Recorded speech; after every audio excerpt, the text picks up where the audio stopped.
It's been one of those mornings. It's been referred to as the science of ecstasy. It's seen as a path to enlightenment by those who practice it, heightening and prolonging the special awareness that exists and bringing creativity, compassion and vitality to their lovemaking. Devotees say Tantra turns sex into lovemaking, but 8 hours worth of lovemaking? Really, who has the time? To tell us more and dismiss, I don't have that time, and dismiss some of the misconceptions about tantric sex, we welcome Diane and Kerry Riley. Good morning to you both. Good morning to you both. Good morning. Have you ever seen a more sort of grinning, happy, loving couple? There's something working for you two. If you're telling me you're doing it now on the couch, I'm going to be a little just keep it clean. What is Tantra? Tantra is, like itself, is a whole philosophy on life. Came from ancient India and China, and studied sexuality as part of its studies. Sexuality was an art form, so if you were a cultured gentleman, you'd be educated in the arts of sex. And so what we teach isn't traditional Tantra, it's contemporary, so usable right now. Like I saw an article the other day, Angela Jolie was taking Brad to a Tantra class. So right. It's out there, you know, you spoke of Sting, you know, with his 8-hour lovemaking sessions. Yes. But you know, in a later interview, Kim, he says, but 4 hours of that was begging for it. Is that part of it? Is it about giving? Because everything I read about Tantra is that it's about being in the moment and it's about giving. It's about giving, but it's also about anticipation and about building excitement, building passion before you actually get to the lovemaking stage. So in Tantra, they really widen the definition of lovemaking to bring in a lot of things that we would call foreplay. So that's building the anticipation so you don't arrive too quickly at the end. Right. Look, I think probably every man in Australia could benefit from that, because I think almost every woman in Australia at some stage has complained that their husband's idea of of initiating sex, what's it called? You know, before you do it. What? Building up to it. I've lost the word in my head. Oh, foreplay. Foreplay. Exactly. So lots of... I couldn't remember what the name of it was. How's it going for you? But a lot of women complain that their husband's idea of foreplay is, you know, the tap on the arm in the middle of the night. I've blushed now. But that's exactly right, Kim, because the foreplay is really love play.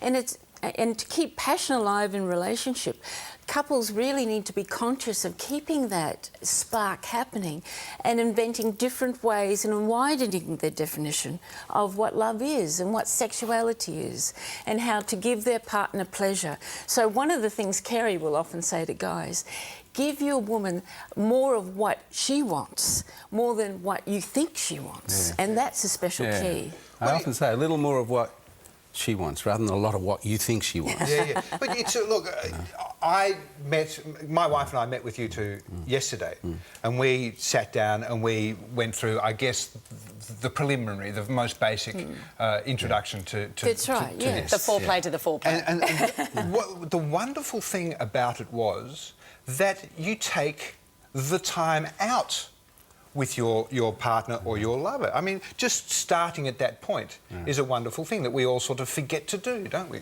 Yeah. Yeah, I think that the process we put you through involves some meditative techniques, some heartwarming technique, and you guys had a lovely connection, you know, that was going on. And to bring that up, to remind yourself of that, because often we don't. We've given this, we're doing that, we accept that's in place. But to just take some time and say, hey, let's do this little connection right now. That doesn't even have to involve full-on sex, you know, it just involves some connection process. That you take time and say, hey, I need some connection right now, and do something about it.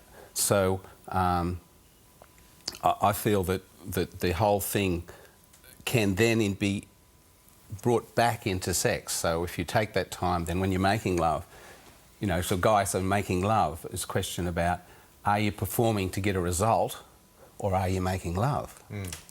You know, often guys want to get a result. And that's it's a result, and that's cool, but, you know, I often say to guys, well, how much love are you feeling? Because that'll make your partner feel a lot better. You know, there's a question here when somebody comes along to do one of these sessions with you, you speak to them beforehand. There is a questionnaire. Now the questionnaire is quite interesting in itself, and when you're asked these questions, you're asked to tick off things in the questionnaire. What is the difference that you most commonly see between the male answer and the female answer? And what are the questions? Oh, well, they're very simple questions like how long have you been together? Have you any children living with you? You know, approximate ages. Are you interested in Tantra just for general interest? A lot of people are. I find a lot of people want to kind of upskill, want to broaden the horizons a bit. They've already got a great relationship, but they want to keep sexual passion alive. And in this day and age, you know, with children and people working, it's very hard to fit that time for romance, let alone lovemaking in. So that's one of the things about just general interest. Another one is, you know, to connect the spiritual or the soulful with their lovemaking. A lot of women do want that in their relationship with their partner. Other things are differences in libido. Yeah. Which is a very normal thing between men and women. I'm just laughing here because we're mosaicing out all the naughty bits on the Kama Sutra pictures. But David, what you're looking at. But David, I wanted to know from you, because it's something I've read about over the years and always been interested in, but the thought of sort of being in a room and having someone watch me doing things is a bit scary. So what is the process? Well, you know, is it in any way confronting or uncomfortable? Well, no, it's not, because these are two very delightful people that make you feel very, very comfortable. It was, but I must stress that we didn't do anything out of the ordinary necessarily. You weren't nude or we weren't anything? nude No, or no, anything. it's like going to a yoga lesson. It was like, exactly. I see. There are essences of yoga, there's essences of meditation. It was, what we went through was like a meditative breathing exercise, I suppose, with each other. But you talk about the connection, and you are there with somebody that you dearly love, and you are coaxed into realising the connection, aren't you? Yes. This is right. Yes. And then I think through that, then in your own lovemaking, you can remind yourself of that. You know, there's a little breathing practice that brings you into the moment.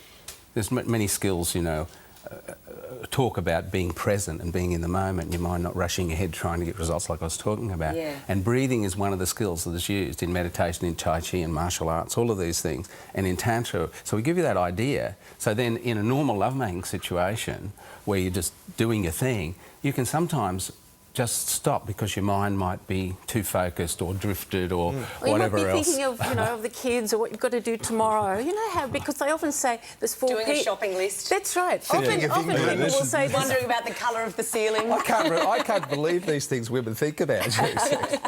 Oh, no, I'm not saying I do. I'm saying other people like No, of course not. We've had surveys where women will write down things like you've just said. Yes. Really? Yes. And men will write different things. Well, that's what I was They're not asking thinking of before. shopping That's lists. right. What is the difference? I mean, what do men when people come to you, what are they looking for? Different things necessarily, or are they combined in their thinking? Well, I think for women are looking for more soulful connection with their partners. They're looking for great sex and more love play, and more of the type of love play they want, but also as well as a soulful connection. Whereas the guys are looking for more sex. And real issues that men have. You know, everyone realises this day that men have issues around control. You know, there's ads all the time on the radio, and issues as you get older about loss of strength and virility. And there's pills, of course, you can take for these things.